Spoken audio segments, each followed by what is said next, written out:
नमस्कार दोस्तों, हमारे YouTube चैनल में आप सबका हार्दिक स्वागत है। फ्रेंड्स, आज हम कक्षा 7 विषय सामाजिक विज्ञान का वार्षिक परीक्षा का मॉडल पेपर का अध्ययन करने वाले हैं, जिसके परीक्षा में आने की पूरी संभावना है, क्योंकि ये एक प्रकार का वायरल मॉडल पेपर है। तो इस प्रश्न पत्र को आप अच्छी तरह से कंठस्थ करके जाइए। चलिए पेपर को शुरू करते हैं। पहला प्रश्न है, सही विकल्प का चयन कीजिए। ऑब्जेक्टिव पैटर्न के कुल मिला के 1 से 10 तक के प्रश्न आएंगे। पहला प्रश्न है, मानव चित्रकार वह व्यक्ति है जो बनाता है। हमारा उत्तर होगा नक्शे। मानचित्रकार, माफ कीजिएगा, मानचित्रकार वह व्यक्ति है जो बनाता है नक्शे। दूसरा है, अकबरनामा जिसके द्वारा लिखा गया वह है। अकबरनामा अबुल फजल के द्वारा लिखा गया। तीसरा प्रश्न, सार्वजनिक स्वास्थ्य सेवाएं कौन चलाता है। तो सार्वजनिक स्वास्थ्य सेवाएं सरकार चलाती हैं। रमाबाई को पंडित कहते हैं क्योंकि वह विदुषी थी संस्कृत की, यहाँ पर संस्कृत आ जाएगा। पांचवा, राज्य के लिए कानून बनाने वाली संस्था। तो राज्य के लिए कानून बनाने वाली संस्था को विधानसभा कहते हैं। प्रश्न 6, निम्न में से कौन सा पर्यावरण का प्राकृतिक घटक है। तो यहां पर हो जाएगा वायुयान। प्राकृतिक घटक नहीं है, या प्राकृतिक घटक यहाँ पर माफ कीजिएगा, यहाँ पर आ जाएगा सही उत्तर पर्यावरण का प्राकृतिक घटक। तो यहाँ पर पहाड़ है, क्योंकि घर, सड़कें और वायुयान ये सभी मानव निर्मित होती हैं। यहाँ पर पूछा गया है कौन सा पर्यावरण का प्राकृतिक घटक है, तो पहाड़ पर्यावरण का प्राकृतिक घटक है। तो यहाँ पर इस प्रश्न में ई सही होगा। सातवां प्रश्न है, निम्न में से कौन सी गैस वायुमंडल में सबसे अधिक मात्रा में पाई जाती है। तो नाइट्रोजन गैस वायुमंडल में सबसे अधिक मात्रा में पाई जाती है। आठवां प्रश्न है, विश्व जल दिवस कब मनाया जाता है। तो विश्व जल दिवस 22 मार्च को मनाया जाता है। आज़ादी से पहले राजस्थान में कौन सी कुप्रथाएं थी। तो आज़ादी से पहले राजस्थान में बहुत सारी कुप्रथाएं थी, जिनमें सती प्रथा, डाकन प्रथा और बाल विवाह आदि बहुत सारी प्रथाएं थी। तो यहाँ पर हमारा उत्तर होगा उपरोक्त सभी। 10वां प्रश्न है, 26 जनवरी 1950 के दिन भारत का संविधान लागू हुआ। यहाँ पर असही उत्तर होगा। सही शब्द का चयन करते हुए रिक्त स्थानों की पूर्ति। 21 से 20 तक के प्रश्नों में रिक्त स्थानों की पूर्ति करनी है। तो यहाँ पर पहला है 11वां प्रश्न, संविधान दिवस 26 नवंबर को मनाया जाता है। 13 वर्ष की अल्पायु में अकबर सम्राट बना। यहाँ 13 आ जाएगा। हम्पी विजयनगर साम्राज्य की राजधानी थी। शंकराचार्य अद्वैत के समर्थक थे। भारतीय संविधान के अनुसार सभी लोग समान हैं। जब सरकार मीडिया पर नियंत्रण कर लेती है तो उसे सेंसरशिप कहते हैं। पृथ्वी की सबसे आंतरिक परत क्रोड है। 18वां प्रश्न, सवाना घास स्थल अफ्रीका में पाए जाते हैं। वर्तमान में भीलवाड़ा को वस्त्र नगरी के नाम से जाना जाता है। राजस्थान में खेजड़ी वृक्ष को कल्प वृक्ष के समान माना जाता है। अगला प्रश्न है, सत्य सत्य। यहाँ पर 21 से लेके 31 तक सत्य सत्य से रिलेटेड प्रश्न है। 21वां है, कल्हण ने राजतरंगी नामक ग्रंथ की रचना की। तो ये कथन यहाँ पर सत्य है। भारत में मुगल साम्राज्य का संस्थापक बाबर था। ये कथन भी सत्य है। इसी प्रकार काबुल हाथियों के व्यापार का केंद्र था। ये कथन भी सत्य है। भारत एक लोकतंत्री देश है। ये कथन भी यहाँ पर सत्य है। टीवी और रेडियो मीडिया के अंग हैं। ये कथन यहाँ पर सत्य है। ऑक्सीजन वायु में सर्वाधिक पाई जाने वाली गैस है। ये कथन यहाँ पर असत्य है, क्योंकि नाइट्रोजन सर्वाधिक मात्रा में पाई जाती है।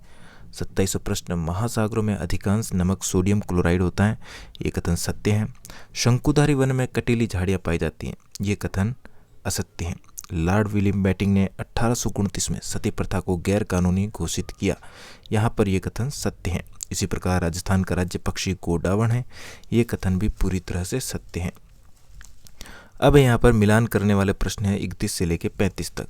तो कैस्पियन सागर का हम मिलान करेंगे विशालतम झील से। ज्वार भाटे का मिलान करेंगे। जल में अत्यधिक उतार चढ़ाव को ज्वार भाटा कहते हैं। लेब्राडोर महासागरीय धाराएं ये एक प्रकार की शीत जल धाराएं होती हैं। सुनामी भूकंप की जो तीव्र भूकंपी तरंगें जिसके कारण सुनामी आती है।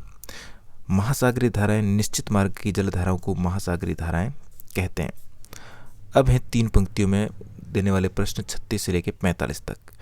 इसमें 36वां प्रश्न है, त्रिपक्षीय संघर्ष में शामिल तीनों पक्ष कौन कौन से थे। उत्तर में लिखेंगे, त्रिपक्षीय संघर्ष में गुर्जर प्रतिहार, राष्ट्रकूट तथा पाल शामिल थे।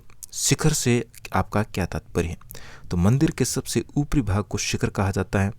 भारत में इसे शिखर तथा दक्षिण भारत में गोपुरम कहा जाता है। यानी कि उत्तर भारत में इसे शिखर कहा जाता है और दक्षिण भारत में इसे गोपुरम कहा जाता है। 38वां प्रश्न, खानाबदोश पशुचारकों और एक जगह बसे हुए खेतीहरों के बीच किस तरह का विनिमय होता था। उत्तर में लिखेंगे खानाबदोश पशु चारकों, अनाज, कपड़ा, बर्तन और अन्य उत्पादकों के लिए एक जगह बसे हुए खेतीहरों के साथ पशुचारण जैसे ऊन, घी आदि का विनिमय होता था। विधानसभा क्या है? तो 39 प्रश्न का उत्तर होगा विधानसभा। दरअसल भारत के विभिन्न राज्यों में राज्य सरकार को गठित करने के लिए विधानसभा चुनाव कराए जाते हैं। विधानसभा चुनाव में चयनित प्रतिनिधियों को विधायक कहा जाता है और विधानसभा वो होती हैं जहां पर राज्य को चलाने के लिए कानून बनाए जाते हैं। 40वां प्रश्न, 3 ऐसी रूढ़िवादी धारणाओं का उल्लेख कीजिए जिनके कारण महिलाओं के साथ असमानता का व्यवहार प्रचलित है। उत्तर में लिखेंगे पहला, लड़कियों तथा महिलाओं के बारे में कहा जाता है कि घर का काम महिलाओं द्वारा तथा बाहर का काम पुरुषों के द्वारा। दूसरा, महिलाएं नौकरी नहीं कर सकती, ऐसी रूढ़िवादी धारणा। और तीसरा, महिलाएं बाहर का काम भारी कार्य नहीं कर सकती, यह रूढ़िवादी धारणा। 41वां प्रश्न, जैव मंडल क्या है? पादप एवं जीव जंतु मिलकर जैव मंडल का निर्माण करते हैं। 42वां प्रश्न, मौसम किसे कहते हैं? तो इसका उत्तर लिखेंगे मौसम वायुमंडल की प्रत्येक घंटे तथा दिन प्रतिदिन की स्थिति होती है। मौसम नाटकीय रूप से दिन प्रतिदिन बदलता है। 43वां प्रश्न, वनस्पतियों को कितनी श्रेणियों में बांटा गया है? उत्तर में लिखेंगे वनस्पतियों को 3 श्रेणियों में बांटा गया है, वन, घास स्थल और झाड़ियाँ। 44वां प्रश्न, राजस्थान की किन्हीं 2 उपज मंडियों के नाम बताइए जो विश्व प्रसिद्ध हैं। पहली है जीरा मंडी जोधपुर के अंदर और रामगंज मंडी कोटा की। 45वां प्रश्न, टेलीविज़न की उपयोगिता बताइए। उत्तर में लिखेंगे पहली उपयोगिता है टेलीविज़न द्वारा किसी घटना की जानकारी तुरंत लोगों तक पहुंचाई जाती है। दूसरा, टेलीविज़न का शिक्षा के क्षेत्र में उपयोग और तीसरा, टेलीविज़न मनोरंजन का एक साधन है। 46वां प्रश्न है बाल विवाह किसे कहते हैं? यह एक कुप्रथा क्यों है? उत्तर में लिखेंगे बाल विवाह का अर्थ किसी लड़की या लड़के की शादी कम उम्र में कर देना बाल विवाह कहलाता है। बाल विवाह एक कुप्रथा इसलिए है क्योंकि बच्चों के अधिकारों का अतिक्रमण करता है, जिससे उन पर हिंसा, शोषण तथा यौन शोषण का खतरा बना रहता है। हम भूकंप से बचाव कैसे कर सकते हैं? उत्तर में लिखेंगे भूकंप आने पर तुरंत खुली जगह पर चले जाएं। दूसरा, कमरे के कोने में जाकर मजबूत फर्नीचर के नीचे छुप जाएं।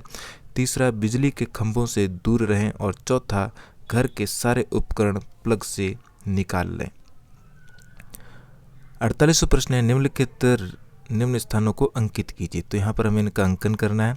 सबसे पहले जैसलमेर का अंकन हम यहाँ पर करेंगे, राजस्थान के पश्चिमी भाग में। हनुमानगढ़ राजस्थान के उत्तरी भाग में।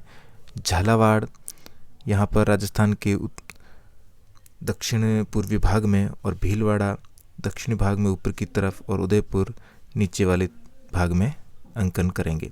इसी के साथ हमारा आज का पेपर यहीं पर समाप्त हुआ। वीडियो अच्छा लगा तो लाइक, शेयर और चैनल पर पहली बार आए तो चैनल को सब्सक्राइब करना न भूलें। मिलते हैं इसी प्रकार के कोई वीडियो में। धन्यवाद।